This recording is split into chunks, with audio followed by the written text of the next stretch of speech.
They say if you want really good peaches, there's one state you gotta go to where they're nice and soft, juicy and sweet, kinda tangy.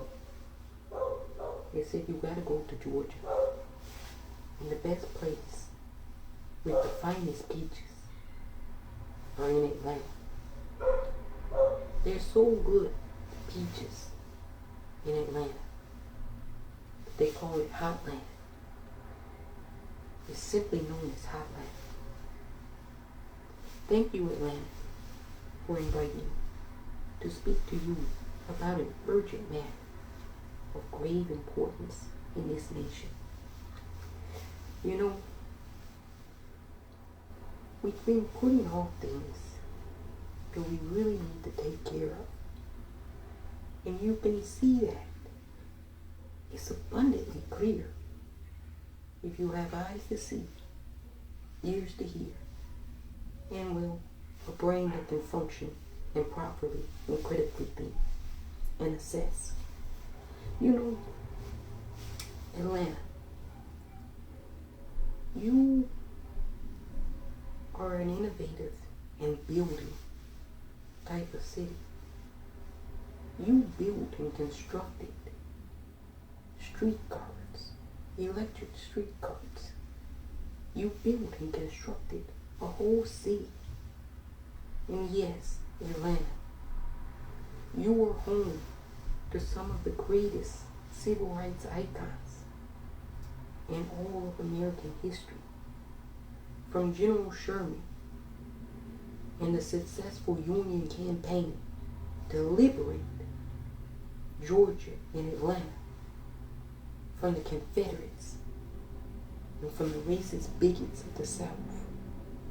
You know, General Sherman, he burned and destroyed all the buildings in Atlanta except for the churches and school buildings. Everything else was destroyed. So when you hear about people saying, oh, Black Lives Matter, they do property destruction. General Sherman and the Union forces during the Civil War, they did property destruction too. You know, back then in 1864 and 1865, anti-racists realized that people are more valuable than property. Nowadays, conservatives have, engineered the notion in people's brains that, property is more essential than people. So, with that idea in mind, it's no wonder you get people like Kyle Rittenhouse, who drove from Antioch, Illinois to Kenosha, Wisconsin, to supposedly protect property, but end up becoming a serial killer and murdering two individuals who were protesting for racial justice. That's what you get when you listen to a steady diet of misinformation, bigotry, and hatred. And that's really all that conservatism is, offering up on its platter. It's been doing that for quite some time. Atlanta, you know this. You've been vilified as a community, as residents, as citizens, as a city throughout this entire pandemic. You've been vilified. Firstly, by the commander-in-chief, the former commander-in-chief. You know, the lunatic from Mar-a-Lago. You remember it.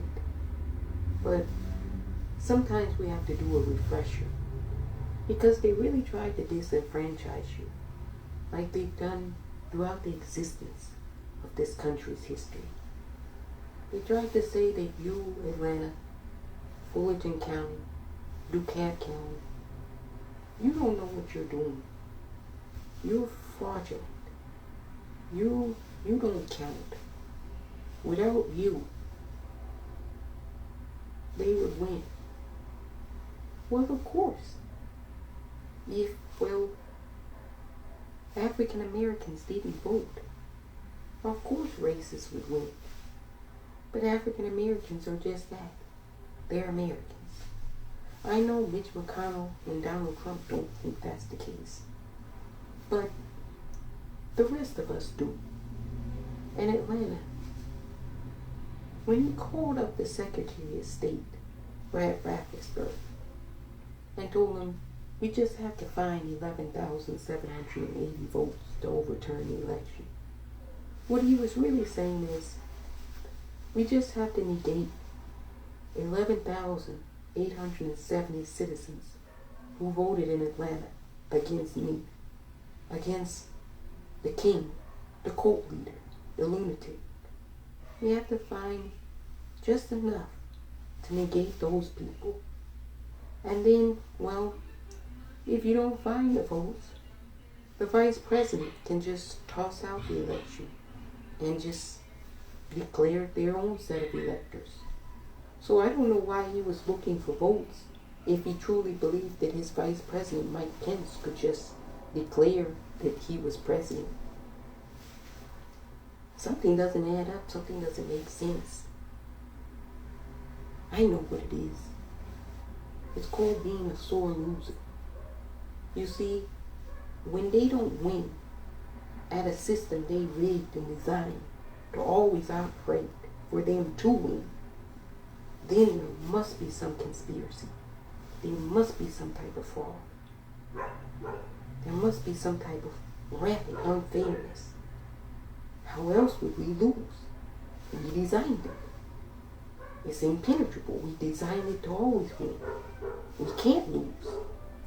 You see what Governor Kemp did to Stacey Abrams, right, in 2018. There were 56,000 people who were newly registered that weren't put on the rolls until after the election. Why? Because he was Secretary of State and he was in charge of the voting rolls. Now,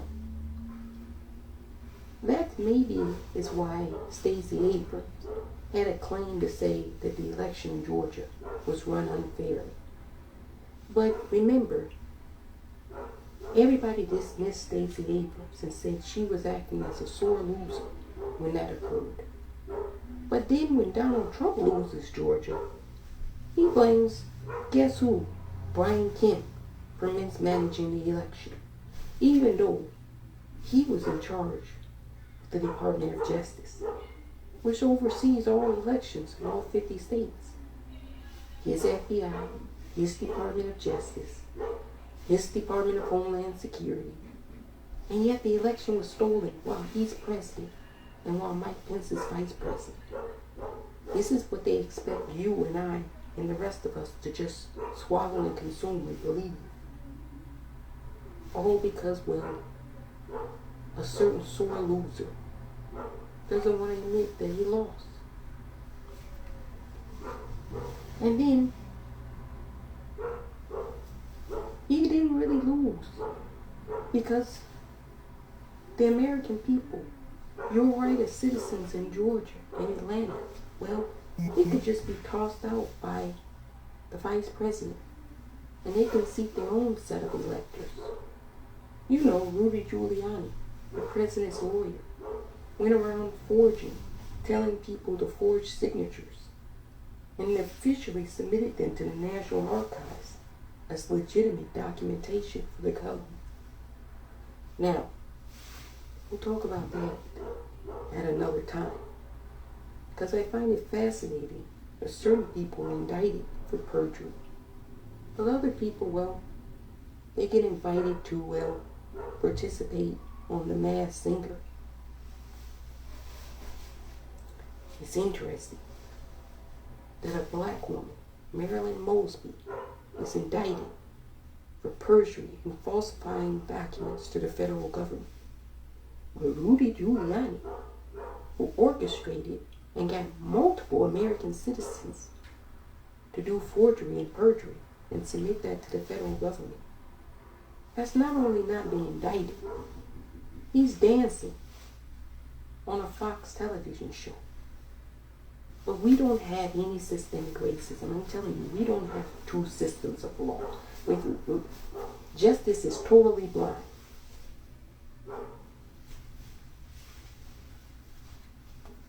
This is the bullshit that Americans have been telling themselves for so long. You know, you can lie to yourself for so long that even you start to believe your own lies. And that's exactly where the American people are. They believe lies. Because, well, they've been lying to themselves for a long time. And, you know, I hate to burst bubbles, but I really don't. And I think that's why people abhor with a passion this production. Because they don't get lies. They won't get the talking points, the conservative kind. They won't get any of that here. They'll just hear, well, the facts. Just the facts, as Joe Friday would say. The facts are simple, Atlanta. In order to repair this nation, reparations has to be done. They know this, you know this, we know this. And I think the reason it stalled out in Atlanta is the same reason it stalled out everywhere else in this nation. You know, there's been no real recognition of, well, what happened in this country. Yeah, sure, people gloss over it. People know some details here and there. You know, things happen. But for the most part, everybody keeps it moving. They try to pretend as though, well, what happened in the past doesn't affect the present. And it most certainly won't affect the future.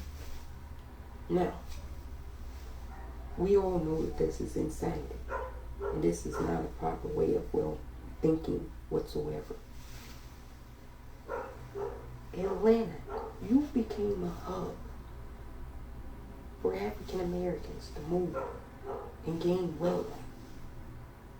And a lot of wealth and prosperity did happen in Atlanta right after the Civil War. It was called Reconstruction. And you know, this would have been all fine and dandy. It still would have been difficult, but it would have been all fine and dandy had there not been something called the Jim Crow. You see, all the advancements, pretty much, that were made during Reconstruction, right after the Civil War, were done away with in the South. Because, well, a certain type of white individual began to use terror as a means to, well, control, manipulate, oppress, and subjugate the African American community. This is well documented. It's well known. But you know what isn't well documented? What isn't well known? That there's been no compensation for what happened in Atlanta during slavery, nor after slavery. There's been no public acknowledgement from the state of Georgia apologizing to the African American community for what its government put its own citizens through for centuries. You say, how can that be? That's a good question. Even I don't know the answer to that. You see, everybody wants to say that they're apologetic. But as we've said before, actions speak louder than words. If you really are sorry and apologetic, please cut the check. You have my address. That's what you should tell in Atlanta. You have my address. You know where I stay. Send me my check. Put it in the mail. That's the best way to say you're sorry for what occurred. Not just to me, but what occurred to generations of people that look just like me. That's what you should tell them about. They know this. Yet, there seems to be no recognition of this. And well, people are like, times are different. Things have changed. How so? You just had a president who tried to disenfranchise the whole city, labeled the entire city of Atlanta as fraudsters and thieves and cheaters, after knowing that he was defeated and he lost the election. So he labeled you as bad people, as criminals. Now, where have I heard that before? Kind of what happened after Reconstruction, when the KKK was formed, when Jim Crow laws were instituted. They said they wanted law and order. And we all know law and order is code word for black versus white, white versus black. You see, they've always tried to make what African Americans and black people do as some form of criminality. And in this case, in 2020, they couldn't provide the evidence to substantiate the criminality. So they just continued to make the claim. And well, if the claim sounds reasonable enough to enough bigots and racists, well then it automatically becomes true. So you don't have to present proof that the election was stolen in Atlanta, in Fullerton or DeKalb County. You just have to say those people, they're fraudulent, they're criminals. They don't abide by laws and rules. So you can't trust them.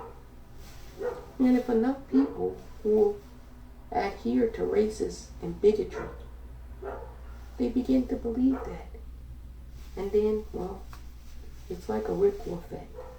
It snowballs out of control. And then you'll have people on the media regurgitate it and not challenge it. State that, well, we were just reporting on it. It was newsworthy. Dominion, the voting machine company, they're currently suing Rudy Giuliani, OAN, and Fox News for libel, as they should be. You know, you can't just say you were reporting on the news when you had broadcasters make accusations and bring on individuals to make accusations. And either you didn't provide any commentary to dispute that, or you didn't ask legitimate questions as to how they ascertained or came to this conclusion that this claim was true. Because if you do something like that, you're giving a platform to, well, you're saying that the claim is naturally by default true. And that's what Fox News and OAN and conservative media did. They let the claim stand that there was rampant and widespread fraud in Atlanta, and that Donald Trump really won Georgia. But you black people, you cheated. You stole the election from a white man. But they're not racist. Believe you me, they're not racist. It has nothing to do with race. It's just point the finger at a particular racial group. Accuse that racial group of fraud and being criminals. But then say it has nothing to do with race. This is how America has been operated. White supremacy has been operated since the beginning. Say it has nothing to do with race. But everything you say, you racialize. Interesting. Atlanta. Tell them to cut you your check. You know, Atlanta, they made a false claim to disenfranchise you as citizens from voting. That's nothing new in this country. You're home to Martin Luther King Jr. The church that he used to give his famous sermons out of is in Atlanta. They were disenfranchising you then, and Martin Luther King recognized it. Can you imagine in 2020 if Dr. King were still amongst us, to have to be here and see that they're still using certain tactics that they used then to disenfranchise you? They never stopped, Atlanta. They don't want you to vote. They don't want you to have representation. They don't want you to have a voice. These would be the same people that talk about freedom. Yeah, freedom for thee, not for me. Freedom for everyone else. For them, but not for you. They have a right to vote. They have a right to have their votes counted. But you don't have a right to count your votes. You don't have a right to have the people who you want to count your votes. I guess somebody from some rural community is going to come into Atlanta and count the votes for you. You know how they say Fullerton County and DeKalb County, you're horrible at counting the votes. Look, there's a reason why it takes a longer time to count votes in Atlanta than it does in certain other counties. One of the bigger reasons is because there's more people that live in Atlanta than some little county. So it takes time to get the count correct, precise. You did that in DeKalb and Fullerton County in 2020. You know, when they did the recount, they actually found more votes for Joe Biden in Georgia. But they didn't find that in Atlanta. No, they didn't find it in DeKalb and Fullerton County. They found those votes in the rural communities, in Republican conservative counties that Donald Trump overwhelmingly won. So Atlanta, what you should ask Rafflesburger and, well, your governor, Kent, you should ask them, can't you count the votes? Can't you get it right the first time? You know, the thing that you project and blame Atlanta for is the thing that conservative counties had the most issues with in 2020 during the recount. See, they can get it, but they don't like receiving. You gotta dish it back out to them, Atlanta. You gotta, stand up for yourself. And I think that's what you're gonna start doing, Atlanta. I think you're gonna start standing up for yourself. You know, recently at a rally, the lunatic from Mar-a-Lago, he spoke in Texas. And he said, well, they're trying to persecute him. You know, the same thing he said for 4 years. It's a witch hunt. They're spying on him. They're doing all of these deceptive things to him. But you know what, Atlanta? We all know that those were delusions. Those were things that loyalists to him were doing to other Americans.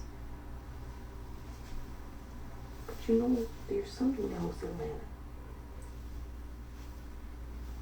There's this whole notion of conspiracies. That they're out to get them. They're persecuting them. And we know that couldn't be further from the truth. We know who's doing the real persecution. Recently, there's been a number of bomb threats sent to historically black colleges and universities all throughout the South. Now, I don't know if Clark Atlanta received one of these threats or not, but a number of institutions of late have been receiving bomb threats. Now, it's telling that Donald Trump told his cult members, if they come for me, his words were, I'm paraphrasing, you're going to see something that they've never seen before in this country. I'm going to send my people to New York City and Atlanta, and you're going to see mass protests.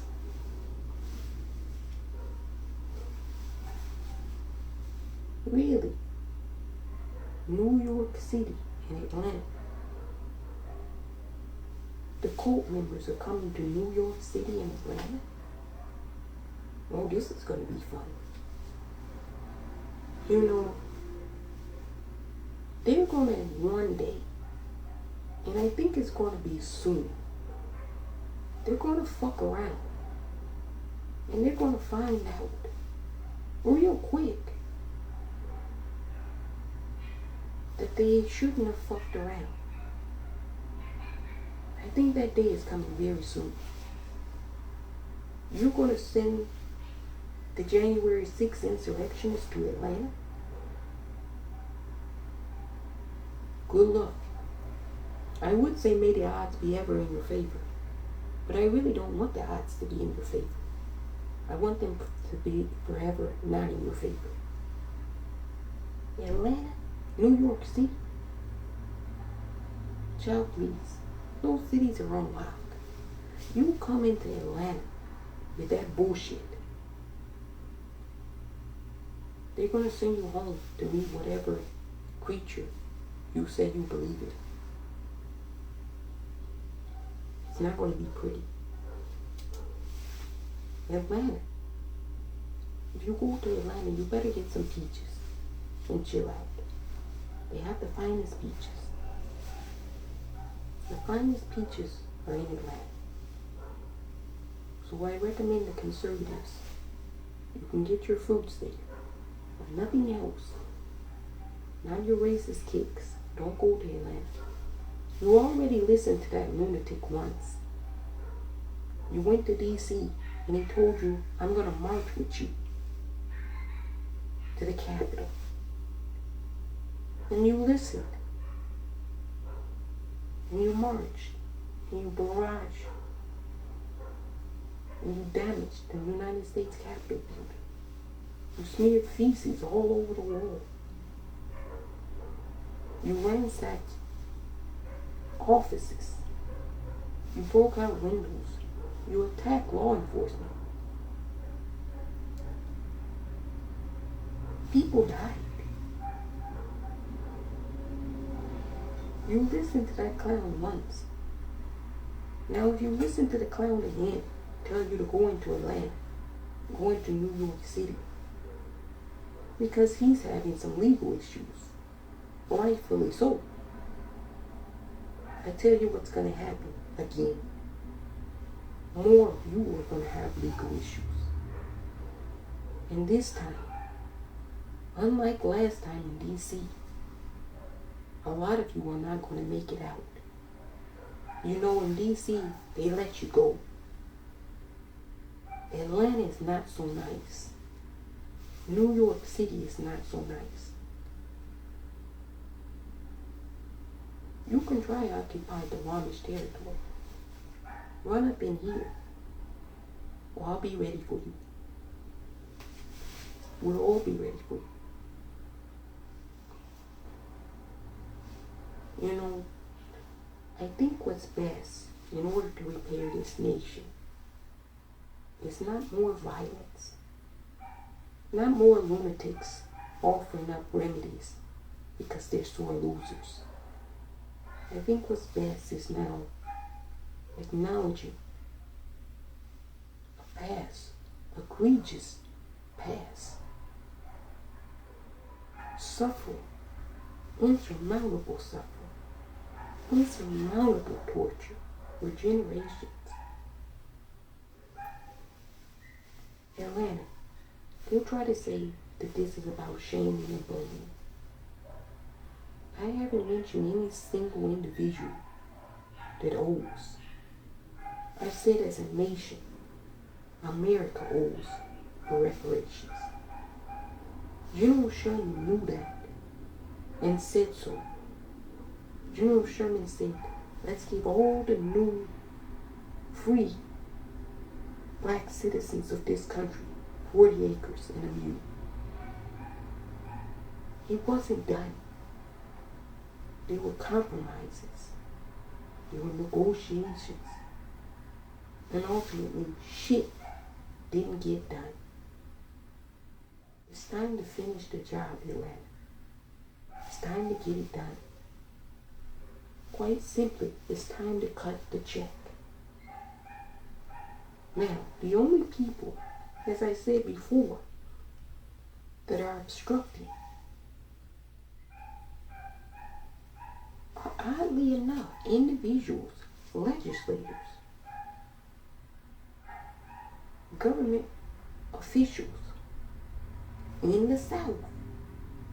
The place that the most torture and the most damage for generations and centuries was perpetrated and done to African American people. That's the place where government officials are obstructing. Reparations would have been done if it weren't for the South.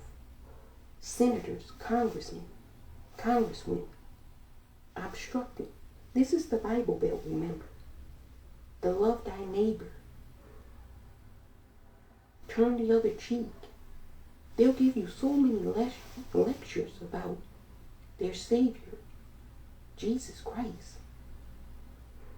But I wonder, you know how they have the what would Jesus do thing? Has anybody ever asked him, what do you think anybody, let alone your Savior, would think about centuries of torture and no recompensation for that? Has anybody ever asked them in the Bible Belt about that shit? You know, I think that they use religion as a crutch. They try to say, oh, we're so nice, we're so religious. They obscure their faults, their rampant bigotry, their rampant hatred and racism. It's pretty hard to attack people to say, oh, we're Christ-like. Unless, Atlanta, they're not acting like Christ. Then you can call them out on their bullshit. Atlanta, you want reparations. It's the rest of Georgia that somehow is fighting against it. Somehow doesn't think it's necessary.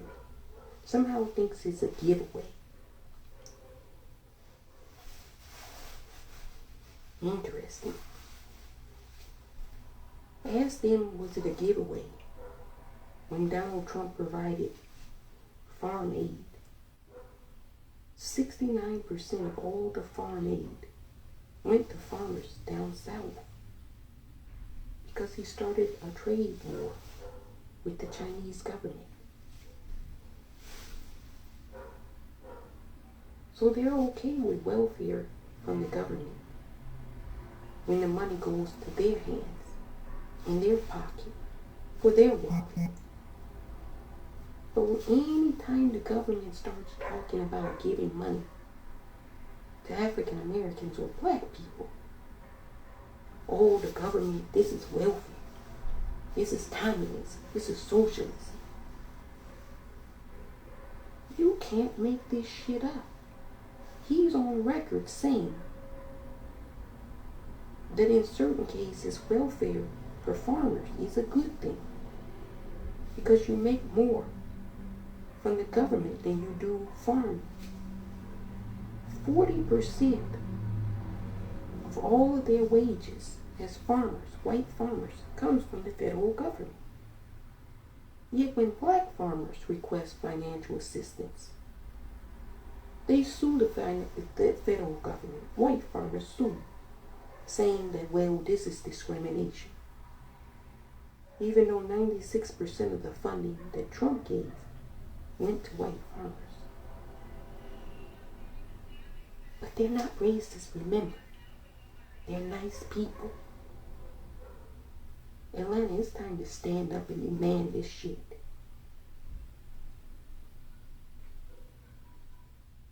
It's time to demand it. It's non-negotiable.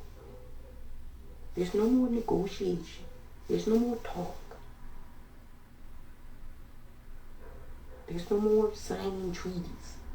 Because we know that you don't abide by any of the treaties. You know, Atlanta, before you were a settlement, you were Creek and Cherokee land. The Creeks occupied certain areas of Atlanta, and the Cherokee occupied other areas.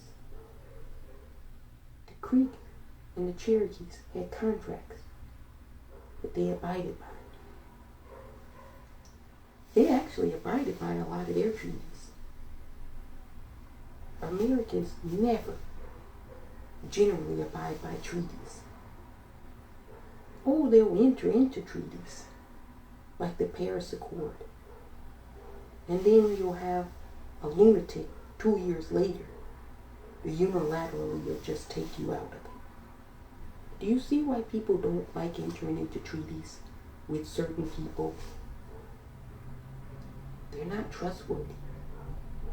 You get one person that wants to abide by the treaty, and then the next person comes in and, well, tear it up. I don't want to abide by it.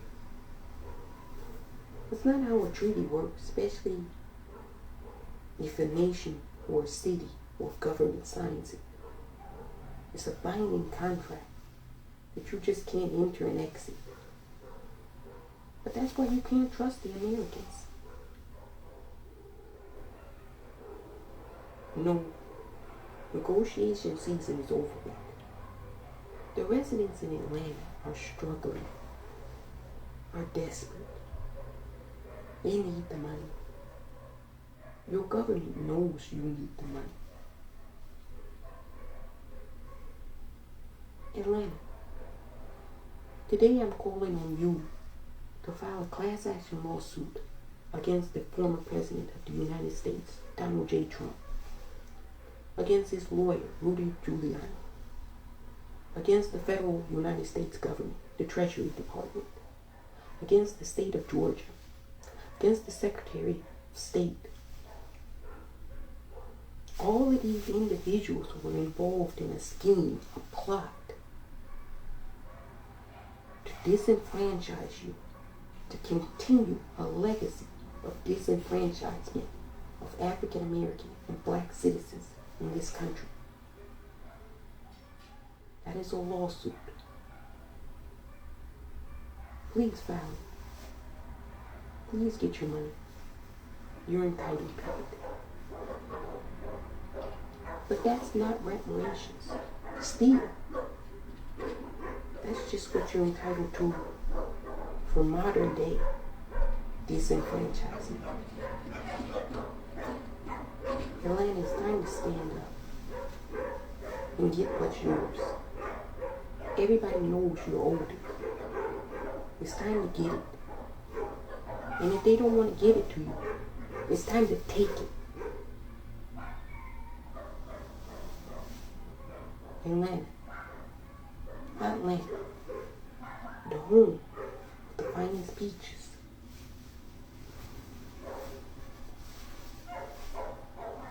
It's time to get it. It's time to tell them to cut the check.